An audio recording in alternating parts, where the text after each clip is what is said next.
சரி அண்ணி நான் ஃபங்க்ஷன் போறேன், டப்புன்னு போயிட்டு வந்துடுறேன். என்னது? இரு ஃபங்க்ஷன் போறியா? ஆமா. நீ மட்டும் ஃபங்க்ஷனுக்கு போய் அங்க விதவிதமா சாப்பிடுவ. உனக்கு வேணா கட்டி எடுத்துன்னு வரேன். அதெல்லாம் தேவையில்ல. ஏய் நீ மட்டும் ஃபங்க்ஷன் போய் விதவிதமா சாப்பிடுவ. நான் இங்க தண்ணி சோறு சாப்பிடணுமா? அதுக்கு இந்த பன்னீரை வச்சு செட்டிநாடு பன்னீர் ஸ்டிக் பண்ணி கொடு. செட்டிநாடு நம்ம மெட்ராஸ் பன்னீர்லாம் சாப்பிட மாட்டாங்க, சாப்பிட்டா செட்டிநாடு பன்னீர் தான் சாப்பிடுவாங்க. வா செஞ்சு கொடுத்துட்டு போ.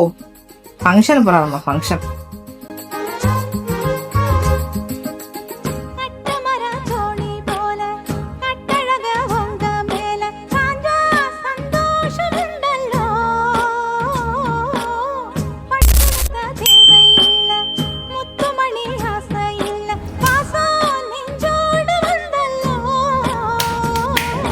பாலூட்டும் சங்கு அது தேனூட்டும் இங்கு பாலா. ஹரிணி ஆஹா செஞ்சுட்டியா?